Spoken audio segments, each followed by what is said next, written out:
Hi there, everybody. Well, your JEE Advanced exam is fast approaching, and that's why I thought to come by and talk about this very, very important part of your preparation process, which is mock test. But before I straight away dive into it, let's consider a situation. Suppose you're trying to lose weight and you decide to join some gym in your locality. पर ये कोई ऐसा वैसा gym नहीं है. This is a very, very strange gym. Why? Because there are no mirrors there.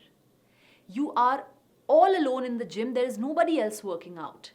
There is absolutely no weighing machine to track your weight loss. There is absolutely no measuring tape to check how many inches you've lost in your waist, in your chest, etc. You know what? I guarantee you that even if you are losing weight, you will hate going to that gym. You won't be able to continue for long. Simply because you are not able to measure progress. You are not able to find out whether you're moving ahead or not. Just being able to feel progress is not enough. You need to see it in order to believe it. And that's exactly the reason why you must sit for mock tests. Let's address the elephant in the room. There are tons of students who always keep running away from mock test, isn't it? They're always trying to escape or postpone that action of sitting for that mock test. And to justify that action, they give a very, very lame excuse. Ma'am syllabus पूरा prepared नहीं है. Ma'am ये topic हैं जिनके notes revise करने बचे हैं. Ma'am ये XYZ टॉपिक्स हैं जिनके क्वेश्चंस प्रैक्टिस करने बचे हैं. I am not fully ready for the test. I won't be able to give my 100% in the test. So what's the point? Why should I sit for the mock? Well, you are lying to yourself. This is a big, big lie you're telling to yourself and to the world. Because the truth is, you are scared of the result. You are scared of the result. आपको डर लग रहा है इस बात से कि अगर आपका फाइनल आउटकम, आपका स्कोर, आपका रैंक, आपका percentile does not meet your expectations, you will get all disheartened, stressed, your morale will go down, and you will also have to face a lot of harsh judgment. And that's why, to safeguard yourself from all this external tension, you choose to not sit for that mock. Instead, you choose to stay in your imaginary bubble of comfort and validation. Hey, whom are you fooling? Yourself, right? And is that going to do any good to you? Of course not. It will only cause harm, right?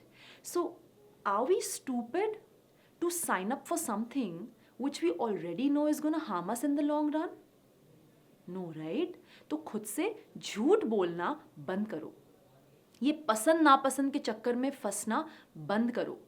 Have that maturity to accept your reality, to own your level of preparation, and have that courage to do what's required, which is sitting for the mock tests. Because trust me, people, there is absolutely no other way to ensure कि आप अपने day of the exam में बहुत अच्छा perform कर पाएंगे. ठीक है मैम, अब ये तो पता है कि मॉक टेस्ट देना ज़रूरी है, लेकिन कितने मॉक टेस्ट देने हैं?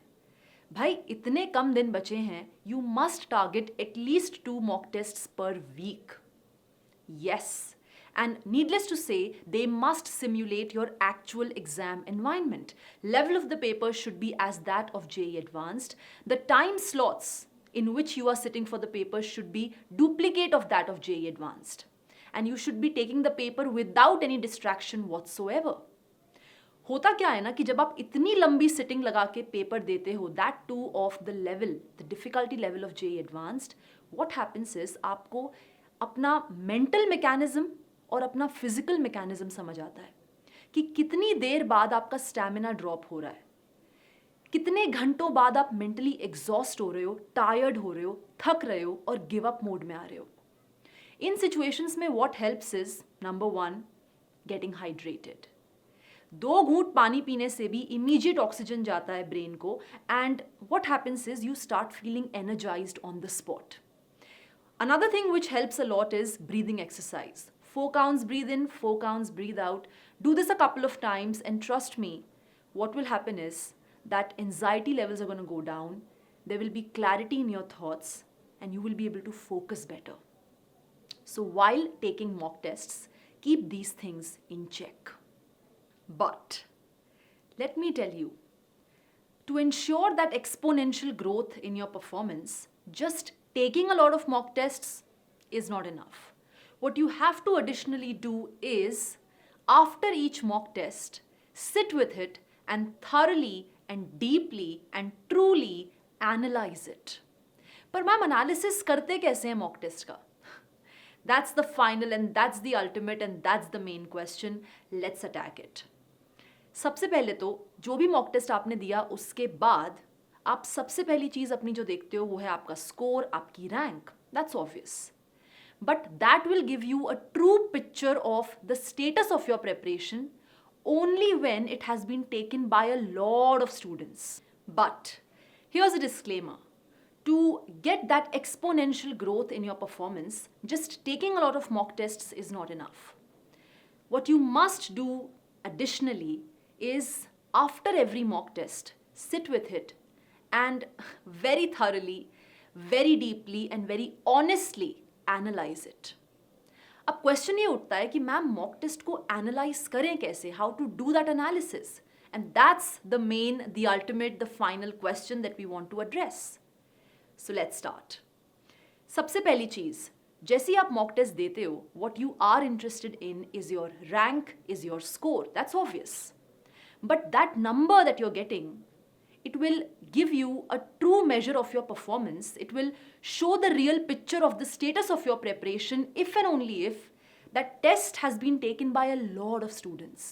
इसलिए जब भी आप कोई मॉक टेस्ट देने जाओ तो मेक श्योर कि उसमें कंपटीशन अच्छा खासा हो. कूल. नेक्स्ट पॉइंट, भाई मॉक टेस्ट देने के बाद, हर मॉक टेस्ट देने के बाद आपको जो प्रिपेयर करना है वो है एक analysis sheet dedicated to that particular mock test. उसमें सबसे ऊपर आप मॉक टेस्ट का नाम लिखो, डेट लिखो, डे लिखो, and after that you have to write कि out of the total number of questions, how many did you attempt, how many went unattempted and how many did you mark wrong. इन 3 categories में हमें इसलिए interest है क्योंकि attempted का number बढ़ा के हम अपना स्कोर बेटर कर सकते हैं और रॉन्ग का नंबर कम करके हम अपनी नेगेटिव मार्किंग कम कर सकते हैं. Right. Now let's dive in. अगर आपने बहुत कम नंबर ऑफ क्वेश्चंस अटेम्प्ट किए हैं, that means number of unattempted questions is huge, that's a concern. इसके बहुत सारे रीजंस हो सकते हैं. सबसे पहला कि मैम क्वेश्चन को देख के चमक ही नहीं रहा था कि कौन सा कॉन्सेप्ट यूज करना चाहिए. Are you understanding that methodology, that result which has to be used, that approach which has to be used, that was not clicking, which simply means कि आपकी theory पे, conceptual knowledge पे grip is not that strong. You are not very strongly well versed with the syllabus. हो सकता है superficial level पे आपको knowledge है, but that in-depth level, that's still weak. So you need to study more, you need to revise more and you need to practice more. क्योंकि यहाँ पर problem ये आ रही है कि हो सकता है आपको पता है, हो सकता है आपने पढ़ा भी है, लेकिन आपको अप्लाई करते नहीं बन रहा, विच मीन्स क्वेश्चन सॉल्विंग की जो प्रैक्टिस है वो कहीं ना कहीं कम है. अब जितने भी सवाल या जो भी सवाल आपने इस रीजन के कारण छोड़े हैं, against this reason write the topic they were based upon और द रिजल्ट और the concept they were based upon in detail. दूसरा रीजन ये हो सकता है कि आपकी क्वेश्चन सिलेक्शन स्ट्रैटेजी पुअर है. कि भाई आप बोलो कि मैम उस वक्त तो मैंने छोड़ दिए ये सवाल, लेकिन घर आके जब मैं तसल्ली से, शांति से मैंने सवालों को देखा तो मुझे बन रहे थे. I was able to crack them. जिसका यही मतलब है कि आपने गलत सवालों पे समय लगाया है. That decision of which question to stop at and which question to pass by, leave and pass by, that decision making is very poor. तो एक सिचुएशन ये हो सकती है जो बहुत बार बच्चों के साथ होती भी है कि कोई एक multiple correct question, some MCQ has come जो आपके फेवरेट टॉपिक से है, you know something which you have studied a lot, practised a lot. तो आप हो जाते हैं इमोशनल, आप हो जाते हैं अटैच्ड उस क्वेश्चन से, and you and up investing a good 10, 12, 15 minutes in that question, सिर्फ आखिरी में ये रियलाइज करने के लिए कि यार ये तो स्किप कैटेगरी का क्वेश्चन था. Just imagine the amount of time you have wasted in it. उस समय को आप कोई सिंगल करेक्ट टाइप या इंटीजर टाइप या फिर पैराग्राफ टाइप में भी लेट्स से लगाते, जिनमें आपको पता है कि हर सवाल में एग्जैक्टली एक ही आंसर आने वाला है, तो आप ज़्यादा नंबर खींच पाते. So this is the strategy which you have to work upon, और वो ज़्यादा से ज़्यादा मॉक टेस्ट दे के ही समझ में आएगी. तो इस रीज़न के कारण आपने जो भी क्वेश्चंस को छोड़ा है, write against this reason the topic और the concept they were based upon. एक और रीज़न हो सकता है यार, रीज़न ये हो सकता है कि उस वक्त इतनी घबराहट हो गई, इतना एंजाइटी मोड में दिमाग था, दैट स्ट्रेस, दैट प्रेशर, की पैनिक अटैक टाइप की सिचुएशन हो गई, एवरीथिंग वेंट ब्लैंक और चमका ही नहीं क्या करना है, which is a very bad state. इसका मतलब ये है कि आपको अपने टेम्परामेंट इश्यूज पे काम करने की ज़रूरत है. You have to work upon calming your mind, calming your nerves, right. Again same thing, इस रीज़न के कारण जो भी सवाल छूटे हैं, write the number of those questions, the topic and the concept, the result, the formula they were based upon in detail. Next up is वो questions जो आपने attempt किए पर गलत हो गए. This is something which is seriously harmful. It is extremely bad because our entire focus is to minimize the negative marking. देखो यार, JEE Advanced is not about solving a lot of questions. It's about solving decent number of questions but accurately. So accuracy and presence of mind are the key elements here. अब सवाल गलत बहुत सारे reasons के कारण again हो सकता है.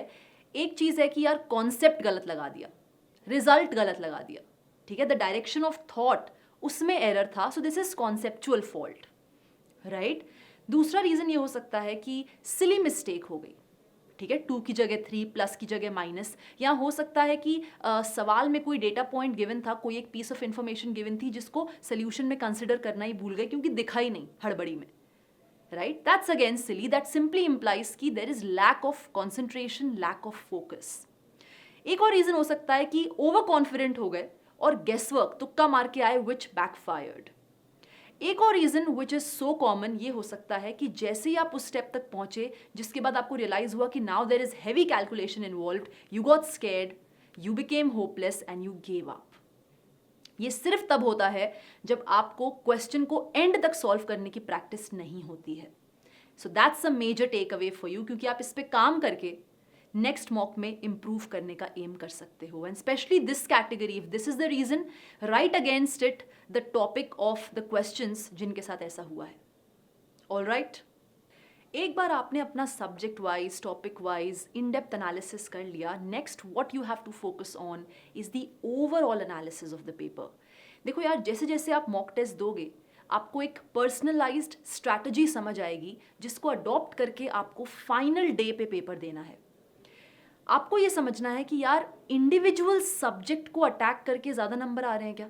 मतलब पहले केमिस्ट्री करो, फिर मैथमेटिक्स करो, फिर फिजिक्स करो, या फिर पहले फिजिक्स कर लो, फिर मैथमेटिक्स करो, फिर केमिस्ट्री पे आओ.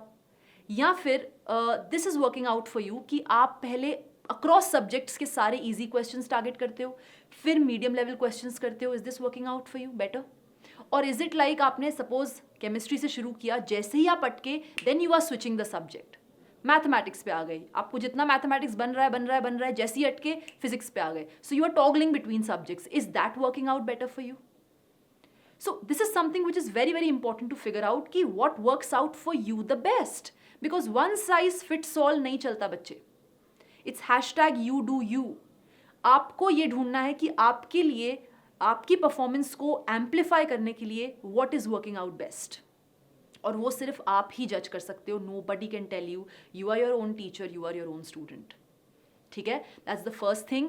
Secondly, you also have to keep a note of something which is your emotional intelligence, कि पेपर देते वक्त आपने इमोशनली अपने टेम्परामेंट को कितने अच्छे से कंट्रोल किया.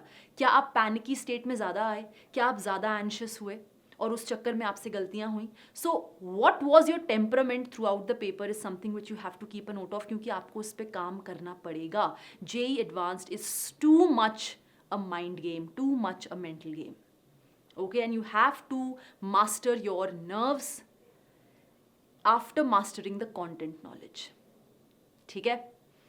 Then what you have to keep a note of is आपका track off score and rank, क्योंकि एक चीज़ इंश्योर करना बहुत इंपॉर्टेंट है कि आपने इतने सारे मॉक दिए हैं तो आपका जो आउटकम है, जो आपका रिजल्ट आया है, वो या तो कंसिस्टेंटली इंक्रीज होता रहे, मतलब इंप्रूव होता रहे, जिसके कारण आपको पता हो कि यार डे ऑफ द एग्जाम में भी इससे तो बेटर ही होगा, क्योंकि हमेशा इंप्रूव ही हुआ है तो अब भी इंप्रूव होगा. तो you get a fair idea. Okay, you see that pattern, you get a fair amount of idea. But एक और चीज हो सकती है कि अगर इंप्रूव नहीं हो रहा तो हो सकता है एक रेंज में लाए करे, उठ रहा है गिर रहा है, पर इस रेंज में तो है ही, मिनिमम इससे ऊपर तो है ही. That is also good state to be in, क्योंकि आपको इतना पता है ऑन द डी डे कि यार इतने नंबर तो आएंगे ही, कहीं नहीं जा रहे. So you are confident, you have that strong mental setup to attack the paper.